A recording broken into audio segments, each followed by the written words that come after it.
angels. None of you will interfere in what is about to happen. This is my will, and this is my new law. I will purify the seventh universe myself, and I will choose a new god of destruction for it, and another angel after Whis' tutelage was withdrawn, after he exceeded his bounds. The faces of the angels grew rigid. No one spoke, yet Vadas was thinking of something else.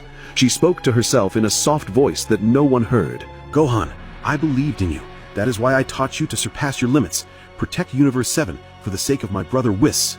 On Earth, tension rose as Gohan kept his composure. He began to advance toward them with slow, steady steps. Belmod shouted in overwhelming rage. "What are you waiting for? Liquir, Jin, kill him now!" At that same instant, the two lunged forward with blinding speed, both aimed at Gohan from opposite directions.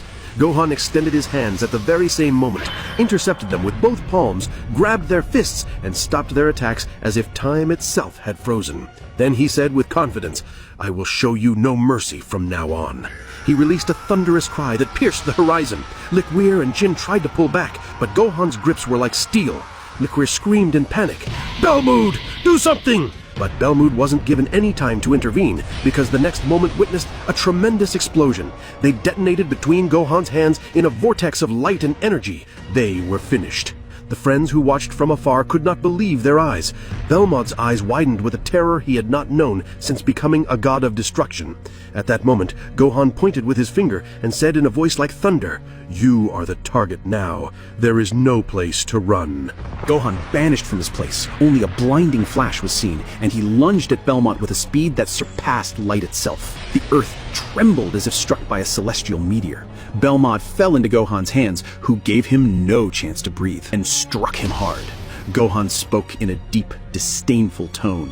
"This is the so-called god of destruction?" He was humiliating Belmod in front of everyone. All those present stood frozen in disbelief, unable to comprehend that this was the same Gohan they once knew.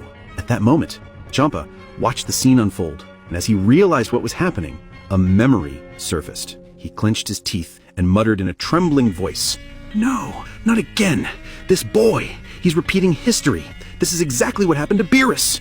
Belmod gasped for air, his head lifting, eyes trembling with fury and shame. "I, a god of destruction, humiliated like this, in front of everyone. You've torn my pride apart, boy. Enough!" The ground quaked again, and his body began to transform before everyone's eyes.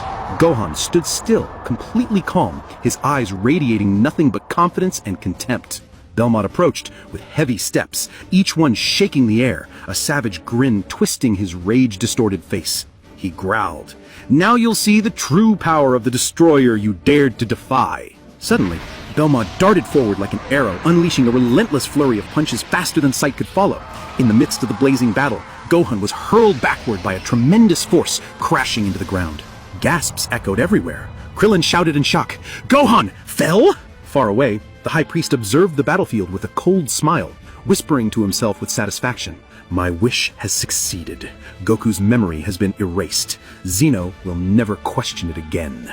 In the realm of Void, Goku, eyes closed, smiled faintly and murmured, "Some of those who became